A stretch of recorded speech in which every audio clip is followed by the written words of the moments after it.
Hello, നിങ്ങൾ ഓരോരുത്തർക്കും എൻ്റെ പുതിയൊരു വീഡിയോയിലേക്ക് ഒരുപാട് സ്നേഹത്തോടെ വീണ്ടും സ്വാഗതം. ഇനി ഞാൻ നിങ്ങൾക്ക് വേണ്ടിയിട്ട് ഷെയർ ചെയ്യുന്നത് എന്താണെന്നറിയാമോ? അപ്പത്തിൻ്റെ കൂടെയും പുട്ട്, ഇടിയപ്പം, ബ്രെഡ്, ചപ്പാത്തി, പൊറോട്ട അങ്ങനെ എന്തിൻ്റെ കൂടെ വേണമെന്നുണ്ടെന്നുണ്ടെങ്കിലും നല്ലതായിട്ട് യോജിച്ച് പോകുന്ന നല്ലൊരു വെജിറ്റബിൾ സ്റ്റ്യൂവിൻ്റെ റെസിപ്പിയാണ്. ഒരു പ്രത്യേക രീതിയിലാണ് ഈ വെജിറ്റബിൾ സ്റ്റ്യൂ തയ്യാറാക്കുന്നത്. നിങ്ങളെല്ലാവരും ഇതുപോലെ ഒന്ന് ട്രൈ ചെയ്ത് നോക്കണേ. ഇപ്പം ഞാൻ ആ നോൺ സ്റ്റിക്ക് പാനിലോട്ട് എടുത്തിരിക്കുന്നത് 2 ടേബിൾ സ്പൂൺ കോക്കനട്ട് ഓയിലാണ്. അതിലേക്ക് ആദ്യം നമുക്ക് ചേർത്ത് കൊടുക്കാനുള്ളത് ഹോൾ സ്പൈസസ് ആണ്. ഞാനിപ്പോൾ ചേർത്ത് കൊടുത്തിരിക്കുന്നത് ഒരു 1-1.5 ഇഞ്ചിൻ്റെ ഒരു 3-4 കഷ്ണം കറുവാപ്പട്ടയും 4-5 ഗ്രാമ്പും 4-5 ഏലക്കായുമാണ്.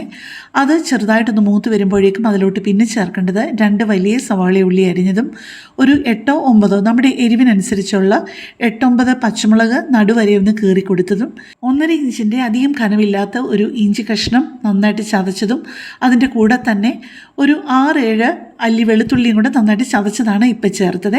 ഇനി ഇപ്പോൾ ഇത് വഴറ്റാൻ ആവശ്യമായിട്ടുള്ള ഉപ്പും ചേർത്ത് കൊടുത്തിട്ടുണ്ട്. ഇതെല്ലാം കൂടെ ചേർത്ത് നന്നായിട്ടൊന്ന് സോഫ്റ്റ് ആകുന്നത് വരെ ഒന്ന് വഴറ്റണേ. ഞാൻ പെട്ടെന്നൊരു കാര്യം പറഞ്ഞോട്ടെ, എൻ്റെ ഈ ചാനലും വീഡിയോയും ഒക്കെ ആദ്യമായിട്ട് കാണുന്ന ആരെങ്കിലുമൊക്കെ ആണെന്നുണ്ടെങ്കിൽ എൻ്റെ ചാനലിൽ ഒരുപാട് വ്യത്യസ്തമായിട്ടുള്ള റെസിപ്പികളുണ്ട്. നിങ്ങൾക്ക് അതൊക്കെ ഇഷ്ടപ്പെടുകയാണെന്നുണ്ടെന്നുണ്ടെങ്കിൽ എൻ്റെ ചാനലൊന്ന് സബ്സ്ക്രൈബ് ചെയ്യാനും ലൈക്ക് ചെയ്യാനും കമൻറ്റ് ചെയ്യാനും നിങ്ങൾക്ക് ഇഷ്ടമുള്ള വീഡിയോസ് മറ്റുള്ളവർക്ക് ഷെയർ ചെയ്ത് കൊടുക്കാനും മറക്കല്ലേ. അതുപോലെ ഹൈപ്പ് ചെയ്യാനുള്ള ഓപ്ഷനുണ്ട്. ഹൈപ്പും കൂടെ ചെയ്ത് കഴിഞ്ഞാൽ ഒരുപാട് സന്തോഷം.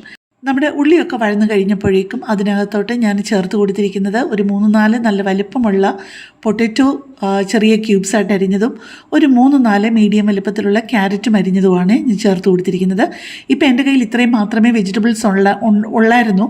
അതുകൊണ്ടാണ് ഞാനിത് മാത്രം ചേർത്തത്. നിങ്ങൾക്ക് ഇതിനകത്ത് കോളിഫ്ലവറോ ബീൻസോ എന്താണെന്ന് വെച്ച് കഴിഞ്ഞാൽ ആഡ് ചെയ്യാവുന്നതേ ഉള്ളൂ കേട്ടോ. അങ്ങനെയാണെന്നുണ്ടെങ്കിൽ നിങ്ങൾക്ക് പൊട്ടറ്റോയുടെയും ക്യാരറ്റിൻ്റെയും ഒക്കെ അളവ് കുറയ്ക്കാം.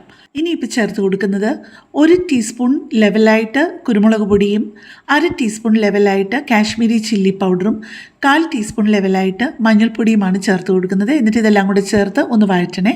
പിന്നെ നിങ്ങൾക്ക് ഇത്രയും വെജിറ്റബിൾസ് വേണ്ടാന്നുണ്ടെന്നുണ്ടെങ്കിൽ പൊട്ടറ്റോയും ക്യാരറ്റും മാത്രമേ ഉള്ളെങ്കിലും ഇത്രയും അങ്ങ് പീസസ് വേണ്ടാന്നുണ്ടെന്നുണ്ടെങ്കിൽ ഇതിൻ്റെ നേരെ പകുതി ക്യാരറ്റും പൊട്ടറ്റോയും എടുത്താലും മതിയാവുമേ.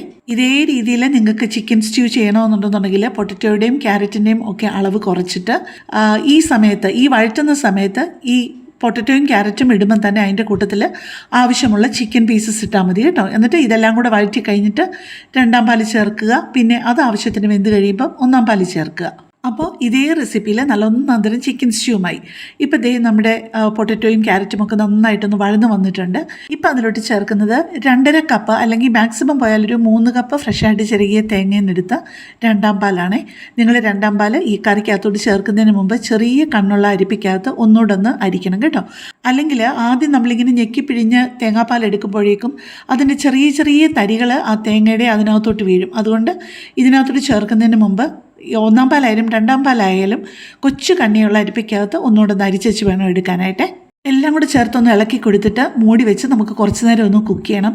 എന്നിട്ട് ഇടയ്ക്കിടയ്ക്ക് ഒന്ന് തുറന്ന് നോക്കിയിട്ട് ഒന്ന് ഇളക്കി കൊടുക്കണേ. എന്നിട്ട് വീണ്ടും അത് അടച്ചു വെച്ച് നമ്മുടെ ക്യാരറ്റും പൊട്ടറ്റോയും ഒരേപോലെ മയമായിട്ട് വേവുന്നത് വരെ കുക്ക് ചെയ്യണേ. ഇതേ രീതിയിൽ ഞാൻ മുമ്പേ പറഞ്ഞല്ലോ ചിക്കൻ സ്റ്റ്യൂ ഉണ്ടാക്കാമെന്ന്, അതുപോലെ മുട്ട സ്റ്റ്യൂ വേണമെന്നുണ്ടെന്നുണ്ടെങ്കിലും ഉണ്ടാക്കാമേ.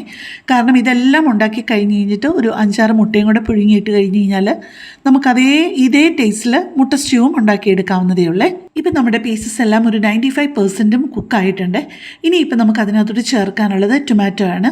ഇപ്പം ഞാൻ നല്ല വലിപ്പമുള്ള ഒരു ടൊമാറ്റോ ആണ് അതിനകത്തോട്ട് ഇട്ടത്. ടൊമാറ്റോ ഒരുപാടൊന്നും കുക്കാവേണ്ട ആവശ്യമില്ല. ഒരു 5-6 മിനിറ്റ് അതിനകത്ത് കിടന്നൊന്ന് കുക്കായാൽ മതി കേട്ടോ. അപ്പോഴേക്കും നമ്മുടെ ക്യാരറ്റും പൊട്ടറ്റോയും എല്ലാം നല്ല പെർഫെക്റ്റ് ആയിട്ട് വെന്തിരിക്കും. ഇനി നമുക്ക് ടൊമാറ്റോയും ഇട്ട് കുറച്ച് നേരം ഒന്ന് മൂടി വെച്ച് കുക്ക് ചെയ്യാമേ. ഇപ്പം നമ്മുടെ ടൊമാറ്റോയും ആവശ്യത്തിന് കുക്കായിട്ടുണ്ട്.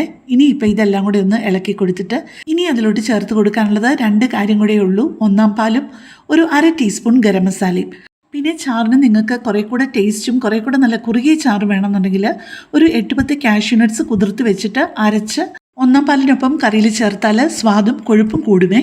തേങ്ങാപ്പാൽ എടുക്കുമ്പോൾ എപ്പോഴും നിങ്ങൾ ശ്രദ്ധിക്കേണ്ട ഒരു കാര്യം, ചെറിയ ചൂടുള്ള വെള്ളം ഒഴിച്ചിട്ട് തേങ്ങാപ്പാൽ എടുക്കാമെന്നുണ്ടെന്നുണ്ടെങ്കിൽ നന്നായിട്ട് അതിൻ്റെ പാല് മൊത്തമായിട്ട് കിട്ടുവേ. പിന്നെ ഈ സ്റ്റ്യൂ മുഴുവൻ കുക്ക് ചെയ്യുന്നത് മീഡിയം ഫ്ലെയിമിലും ലോ ഫ്ലെയിമിലുമായിട്ട് മാറ്റി മാറ്റി ഇട്ടിട്ടായിരിക്കണേ. അതുപോലെ 1ാം പാൽ ഒഴിച്ച് ഇളക്കി കഴിഞ്ഞ് കഴിഞ്ഞിട്ട് ഒട്ടും തിളയ്ക്കാനായിട്ട് സമ്മതിക്കരുതേ.